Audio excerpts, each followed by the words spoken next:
In today's episode, we'll break down two important stories. First, we'll talk about the cost of building your dreams, part 2, and then we'll talk about India's jet fuel problem. Welcome back to the Daily Brief by Zerodha, where we cut through the noise to help you understand what's actually happening in the most important stories from business and markets. If you're listening to this on your commute, on a walk, or at the gym, you can also find the Daily Brief as an audio podcast on Spotify, Apple Podcasts, or wherever you listen to your podcasts. I'm your host Akshara, and today is Monday, 4th May.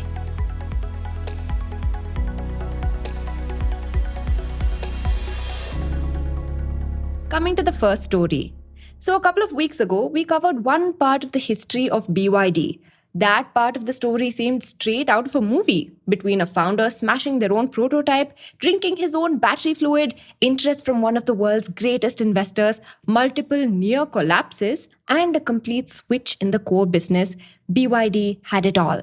We ended that story on a cliffhanger when in 2019, BYD was facing its darkest hour. So between 2017 to 2019, profits had fallen consecutively. The subsidies that had sustained China's electric vehicle industry were being cut back sharply, leaving BYD hobbled. On top of that, they were throwing tons of money on R&D that hadn't yet yielded them rewards. And this was all before the pandemic. But then in 3 years, BYD went from selling fewer cars than a mid-sized regional automaker to selling over 3 million a year. It surpassed Volkswagen as China's best-selling car brand, and it had become the most important automaker on earth, perhaps too important.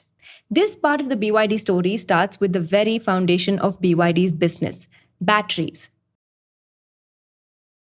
So until 2019, which is when China's EV subsidies were pulled back, most serious EV makers had converged on the same battery chemistry, nickel, manganese, cobalt, or NMC. After all, NMC batteries pack more energy into a smaller space. Higher energy density means longer range, and range anxiety was the biggest barrier to consumer EV adoption. But BYD had spent years going in a different direction. Its preferred chemistry was lithium iron phosphate, or LFP, which was cheaper to make than NMC. Additionally, it did not heat up uncontrollably, making it safer to use in an EV. NMC batteries, in contrast, were more likely to catch fire. However, it was historically hamstrung by lower energy density. The auto industry saw LFP as a substitute for, say, buses and taxis, but not competitive for the consumer passenger car market. We've elaborated on both these chemistry types in a past story on battery chemistry. However, BYD's engineers saw potential in LFP battery packs, particularly in their packaging. See, standard LFP battery packs built individual cells into modules and then assembled those modules into a pack. But each layer of that structure added weight, took up space, and wasted volume. BYD simply removed that module layer and made those cells longer and thinner. That created far more space in the same battery pack, which meant more energy. And BYD did all that while also retaining everything else that made LFP attractive: lower cost, longer cycle life, and improved heat resistance. Their LFP was ready to compete with NMC batteries, and in March 2020, this development was introduced in the form of the Blade battery. Now, in an EV, the battery is the largest cost driver.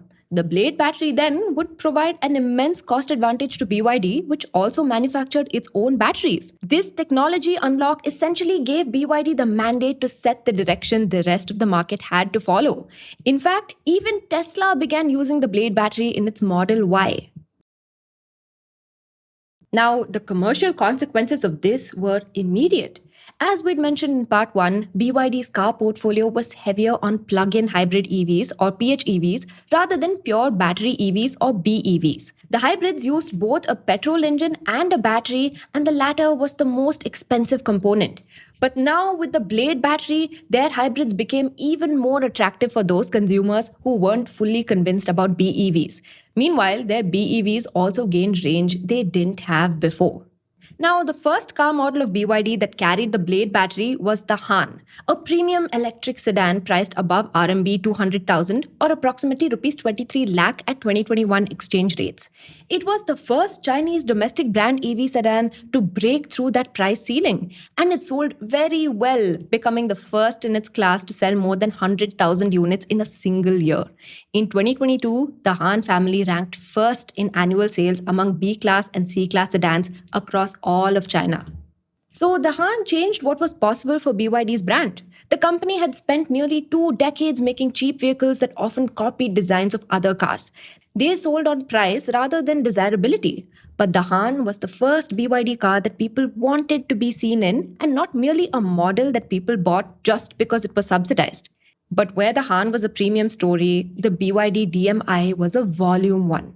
Launched in 2021, the DMI was a PHEV built around a highly efficient petrol engine and a large battery. Its price was directly competitive with equivalent petrol cars and not at the premium plug-in hybrids had always commanded. Official fuel consumption figures were 3.8 liters per 100 kilometers with a combined electric range of over 1,200 kilometers.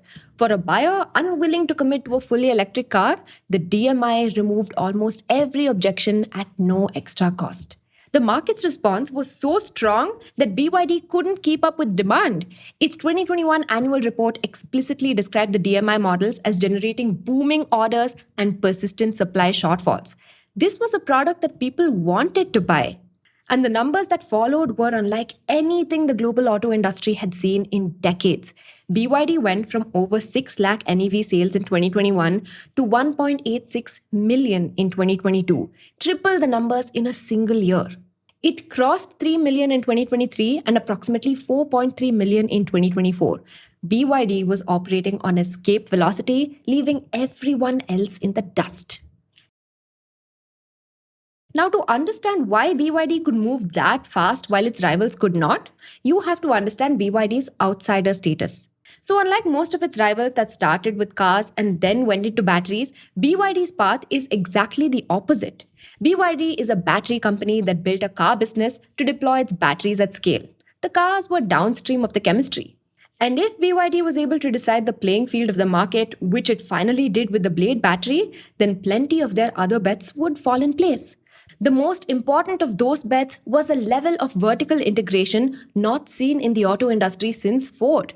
Here's what Nyangcheng Wang, the VP of BYD, said. After we mastered the core technology of battery, we started to integrate back to the raw materials and many components. The biggest advantage of this backward integration is cost. Now, around 75% of BYD's vehicle components are manufactured in-house. In 2019-2020, the company formalized this through their 4 FinDream subsidiaries. These weren't new businesses. They had existed inside BYD for years.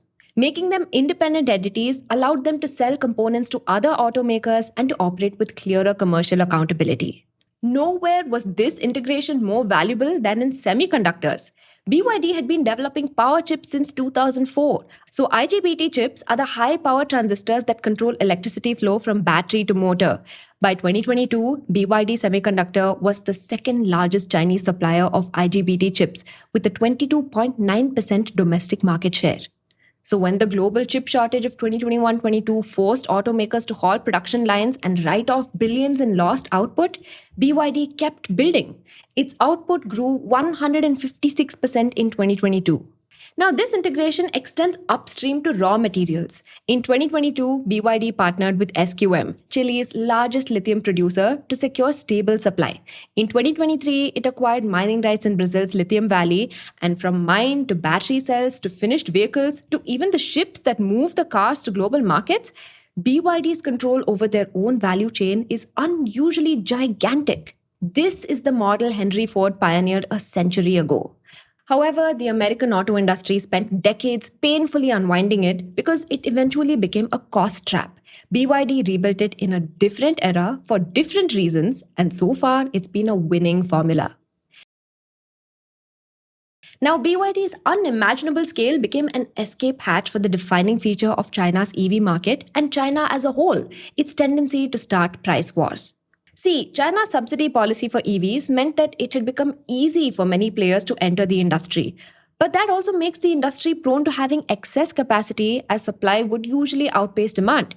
However, no one would be willing to cut capacity because that means losing out on the benefits of scale. The only rational response then is to cut prices until weaker players exit. We recommend our past story on how this is a key feature of the Chinese economy. For instance, in early 2023, Tesla triggered a price war by cutting its China prices by between 6% to 14% across models. The entire industry, both domestic and foreign automakers, followed suit, and what had been a managed transition became an all out price war. Now, BYD has the scale to withstand this and has itself triggered price wars, but it's not immune. Its own net profit margin has compressed sharply, sitting at 4 to 5% as of 2025. Late last year, it lost $45 billion in market cap in a single sell off, as investors reckoned with the difference between revenue growth and earnings growth. Now, one answer to BYD's margin compression in China has been to expand outside its borders. Passenger vehicle exports grew 334% to approximately 2.43 lakh units in 2023. Overseas revenue reached RMB 221.9 billion in 2024, which is approximately rupees 2.6 lakh crore. BYD now operates in more than 70 countries with factories under construction in Hungary, Brazil, Indonesia, and Turkey. But the global push has met a geopolitical wall. The decision to expand globally doesn't mean overcapacity is evaded. It simply means that other countries get flooded with China's massive surplus.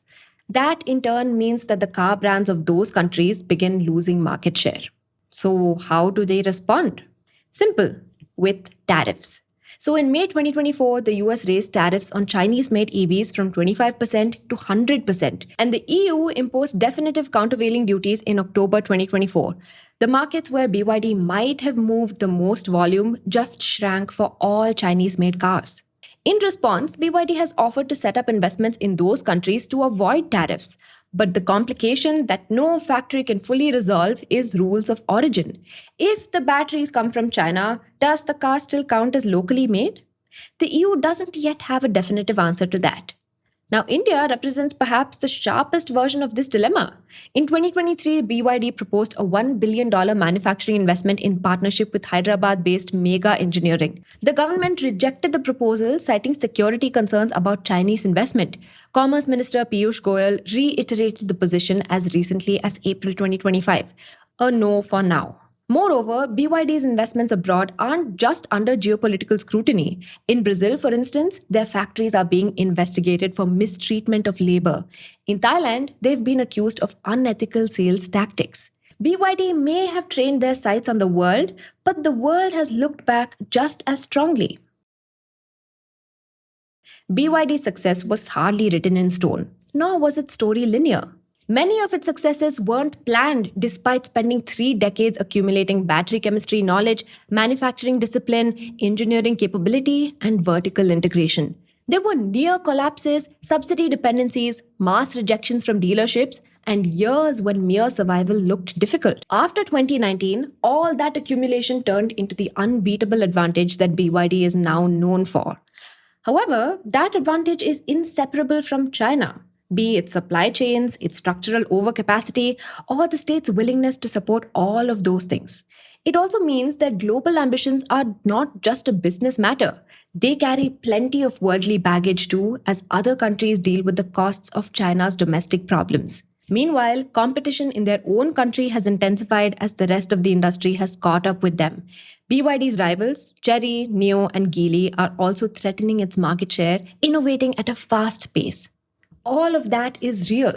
But what's also real is that 2 decades ago, if you'd asked anyone whether BYD would make a good car that people want, let alone lead the world's EV transition, they would have laughed. That thought alone makes the rest of their story incredulous. If you prefer reading the daily brief instead of watching the video, check out the link to the newsletter in the description. Coming to the second story. India wants to become a global aviation hub. Airlines are ordering hundreds of aircraft, airports are expanding at breakneck speed, and passenger traffic is hitting record highs. But there's one problem. The fuel that powers all of this is among the most expensive in the world. Typically, jet fuel is the single largest operating cost of running an airline. On top of that, though, the crisis at the Strait of Hormuz has made flights even more expensive by making jet fuel harder to come by. Now, this story isn't entirely about the state of jet fuel in India as of today. When we began looking into it, we realized that the cost story is still manageable. But there is an interesting, less talked about policy angle to how jet fuel is treated in India that's just as important. And this has existed for ages, drastically impacting the economics of running an Indian airline. That's the story we'll be narrating today. But first, let's start with what jet fuel isn't. It's not petrol or diesel, but rather a very specific form of kerosene. And there are valid reasons for why neither petrol nor diesel suit aircraft. So, to begin with, petrol vaporizes too easily. In car engines where it does work, petrol mixes with air and ignites inside a cylinder at ground level. But in an aircraft climbing to cruising altitude, the air pressure outside drops sharply, and lower pressure means liquids turn into vapor more readily. Imagine a bottle of fizzy water. Opening the cap reduces the pressure, and the dissolved gas rushes out quickly. Something similar happens to volatile fuels at an altitude. The FAA calls this vapor lock, where fuel turns to gas inside the fuel lines or pumps before it reaches the engine, creating pockets that block fuel flow. With petrol, which is already extremely volatile at sea level, the risk at high altitudes is severe. BP's own safety data sheet classifies petrol as an extremely flammable liquid and vapor and states explicitly that it's not for aviation use. Diesel's problem is the exact opposite. It doesn't stay liquid in the cold. Diesel contains waxy compounds called paraffins, and at low temperatures, these paraffins start to form tiny crystals which clump together and clog fuel filters and lines. This also happens on the ground in cold winters. In fact, this is why diesel has its own specific test called the cold filter plugging point test, which measures the temperature at which diesel stops flowing through a standard filter. That's where aviation turbine fuel, or ATF, which is a specific form of kerosene, enters. For one, it's designed to be stable on the ground. Unlike petrol, which catches fire very easily, ATF needs to be heated to at least 38 degrees Celsius before it gives off enough vapor to ignite. And that matters when you're pumping thousands of liters of it into an aircraft sitting on a hot tarmac. Second, it has to stay liquid in extreme cold. At 35,000 feet, the temperature outside an aircraft is around minus 55 degrees Celsius. And the fuel sitting in the wing tanks get very cold as well. ATF is required to keep flowing down to at least minus 47 degrees Celsius, and in practice, most batches stay liquid well below that. Most importantly, ATF has to work the same way everywhere. A plane that fuels up in Mumbai might fly to London and then on to New York. IATA's technical guidance says aviation relies on common international standards because the same aircraft can refuel anywhere on Earth. So any alternative fuel has to be a perfect substitute, not a rough equivalent. So ATF is a tightly specified, safety-critical fuel with no easy substitute. Airlines have very limited negotiating leverage over the fuel they buy.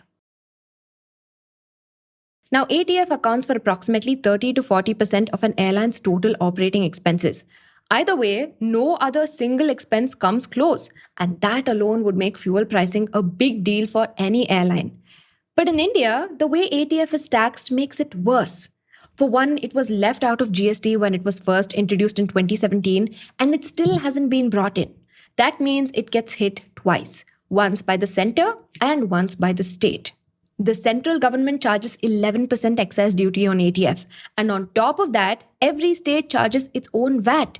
A December 2025 Rajya Sabha response said 21 states and union territories had reduced VAT on ATF. But the same response confirmed that the state VAT still ranged from 0% to 29% across India. The same aircraft flying the same route can have wildly different fuel costs depending on where it fills up. For instance, the difference in jet fuel taxes between Delhi and Uttar Pradesh is so major that with jet fuel at roughly rupees 96,000 per ton in Delhi, the 25% VAT adds about rupees 24,000 per ton. In Uttar Pradesh, where VAT is 1%, it adds under 1,000 rupees. A typical narrow-body aircraft on a Delhi-Mumbai flight burns around 4 tons of fuel. That's a tax cost gap of roughly rupees 92,000 per flight just because of where you refuel.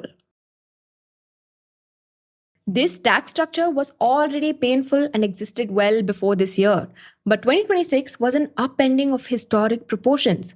According to IATA data, the global average jet fuel price went from $99.4, which is approximately rupees 9,443 per barrel at the end of February, to $195.19, approximately rupees 18,543 per barrel by late March, nearly doubling in under a month.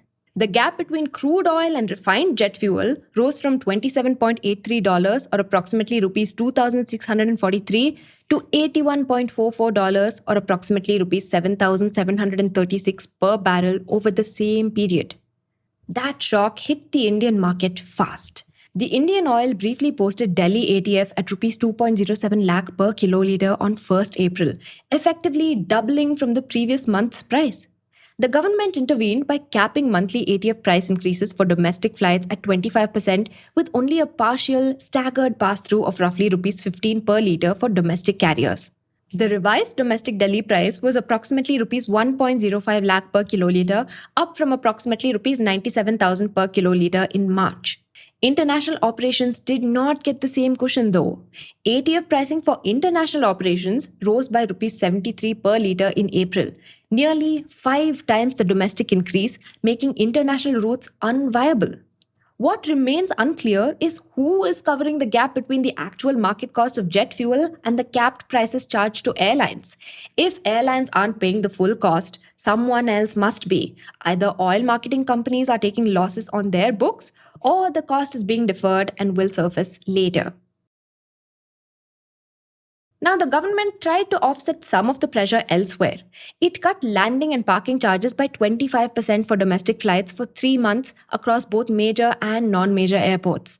Airlines, meanwhile, shifted part of the remaining cost gap directly onto tickets. For instance, Air India introduced distance-based fuel surcharges from 8th April, rupees 299 for routes under 500 kilometers, scaling to rupees 899 for those over 2000 kilometers domestically, and up to $280 or approximately rupees 26,600 per route for North America and Australia. These still don't fully compensate Air India for the international surge, and Indigo revised its own charges from 2nd April. In fact, on April 26th, the Federation of Indian Airlines, representing Air India, Indigo, SpiceJet, and Akasa Air, wrote to the Civil Aviation Ministry warning that the industry was on the verge of closing down or stopping its operations. And the numbers explain why. Fuel had spiked to 55 to 60% of an airline's operating costs in the current environment. Now, their ask was specific: cut the 11% excise duty, push high tax states to lower their VAT rates, and cap the margins of refineries to prevent extreme spikes in jet fuel prices. In other words, the industry isn't asking for marginal relief, it's asking for the biggest components of fuel pricing to be reworked. Now, these are short-term patches. The longer question is whether India can change what jet fuel is actually made of. Even if, and that's a big if, fuel prices cool down eventually, the tax structure won't fix itself. ATF is still outside GST and states still charge wildly different VAT rates on it. Most states have cut rates, but some of them still sit at 25% to 29%, and airlines don't get to choose where passengers want to fly. The industry isn't asking for a favor as much as it's asking for the basics to be reworked. Whether that happens after the pressure fades is another question entirely. Now, coming to the tidbits. The Department of Telecommunications or DOT has finalized the adjusted gross revenue or AGR dues of Vodafone Idea Limited at Rs 64,046 crore as of December 31st, 2025, following directions from the Supreme Court of India to consider the company's grievances, said V in a statement. The revised figure is lower than the earlier provisional estimate of Rs 87,697 crore. Coming to the next tidbit. India's iPhone exports hit a record high in FY26, reaching Rs 2 trillion in the final year of the Production Linked Incentive or PLI scheme for large-scale electronics manufacturing, according to data submitted by vendors to the government. Coming to the final tidbit. SEBI has operationalized the Past Risk and Return Verification Agency or PARVA framework to enhance transparency in performance claims made by market intermediaries. That's all the news I have for you. Thank you so much for watching and see you in the next one. Disclaimer: this content is for informational purposes only. None of the stocks, brands, or products mentioned are recommendations or endorsements.